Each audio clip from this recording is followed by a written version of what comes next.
এই রাষ্ট্র গুলি চালিয়েছে। আমি একজন অপরাধী। সারা জীবনের জন্য নিচে নেমে গেল। পাখিকেও কিন্তু এভাবে গুলি করা যায় না। মেরুদণ্ডটা একটু সোজা করে দাঁড়ান। একটা শিক্ষার্থী সে আক্রমণাত্মক ছিল না, আক্রমণাত্মক থাকতে পারে কিন্তু তার হাতে কোনো অস্ত্র ছিল না। তার হাতে যদি অস্ত্র না থাকে অথবা আক্রমণাত্মক না হয় তাহলে পুলিশ কিভাবে একটা শিক্ষার্থীর উপর গুলি করতে পারে? শিক্ষার্থীরা তাদের যৌক্তিক আন্দোলনে আসতে পারে, তারা আন্দোলন করতে পারে, এটাই যৌক্তিক, এটাই স্বাভাবিক। অন্যদিকে পুলিশ প্রশাসন তাদের প্রশাসনিক দায়িত্ব পালন করবে, এটাও স্বাভাবিক, কিন্তু সে কখনো গুলি করতে পারে না। এটার জন্য তাদের পারমিশন লাগে। আমি পুলিশ প্রশাসনের কাছে জানতে চাই যে কার পারমিশনে এই কাজটা করা হলো। আর এখানে যখন একটা স্টুডেন্ট বুক পেতে দিয়েছে তখন তো তাকে গুলি করার তো প্রশ্নই ওঠে না।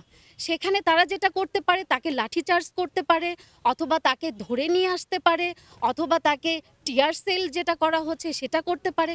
কিন্তু একটা স্টুডেন্ট যখন বুক পেতে দিয়েছে সেখানে কিভাবে একটা পুলিশ তারপরে খুব কাছাকাছি, এমন না যে অনেক দূরে আছে, একদম কাছাকাছি তাকে গুলি কিভাবে করতে পারে? তারপরেও একটা না কয়েকটা গুলি করা হয়েছে, এটা ভীষণ অমানবিক।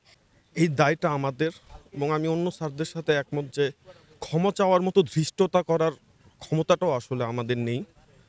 কারণ আমাদের ছাত্র আমাদেরই বিশ্ববিদ্যালয় প্রাঙ্গণে বুক পেতে 4-5টা করে গুলি নিল, আমরা ছিলাম না বা আমরা যেতে পারি নাই। তো আসলে জাতির বিবেকরা যখন লজ্জা পায় তাহলে লজ্জাটা আসলে জাতিরই। কারণ আমরা যদি জাতির বিবেকী হই তাহলে আমাদের আসলে কতটুকু এই ব্যাপারে বলার মতো যোগ্যতা আসলে আছে নাকি সেটাই আমি আসলে বুঝতেছি না। আসলে আমরা কি আসলে যোগ্য নাকি এই ব্যাপারে কোনো কথা বলবো? তো এটাই যে একটা ছেলে যখন বুক পেতে গুলি নেয়, একটা গুলি পর ছেলেটা পিছিয়ে আসছে, কি দরকার ছিল তাকে আরো 3-4টা করে গুলি মারার? একাই তো ছিল ছেলেটা, বাকি সবাই তো ছত্রভঙ্গ হয়ে পিছিয়ে ছিল। ওই একা ছেলেটা খুব ক্ষতি করে ফেলতো কি? আমি জানি না। আমি যতদূর শুনেছি প্রশাসনের কাছে বলা হয়েছিল যে রাষ্ট্রীয় ব্যাপার, তাই তারা আমাদের প্রক্টর বা প্রশাসনের কথা শুনে নাই। কিন্তু আমি কোনো বিবৃতি এখনো পাই নাই। কিন্তু আমি শিক্ষক হিসেবে এখন, শিক্ষক না, একটা সাধারণ মানুষ হিসেবে এখন দৃষ্টান্তমূলক শাস্তি ছাড়া আমার কিছুই চাওয়া নেই। গতকাল বেগম রোকেয়া বিশ্ববিদ্যালয়ের যে শিক্ষার্থীকে ঠান্ডা মাথায় রাষ্ট্র হত্যা করেছে, একজন ছাত্র আত্মসমর্পণ করেছে, তার বুকে এই রাষ্ট্র গুলি চালিয়েছে। এটা অত্যন্ত দুঃখজনক, লজ্জাজনক। আমরা লজ্জিত, শিক্ষক হিসেবে আমরা আহত, আমরা মর্মাহত। আমরা চাই যে এই হত্যাকাণ্ডের বিচার হোক। যারা এই গুলি চালানোর নির্দেশ দিয়েছে, যারা গুলি চালিয়েছে, তাদের প্রত্যেকের বিচারের আওতায় আনুক আমরা চাই।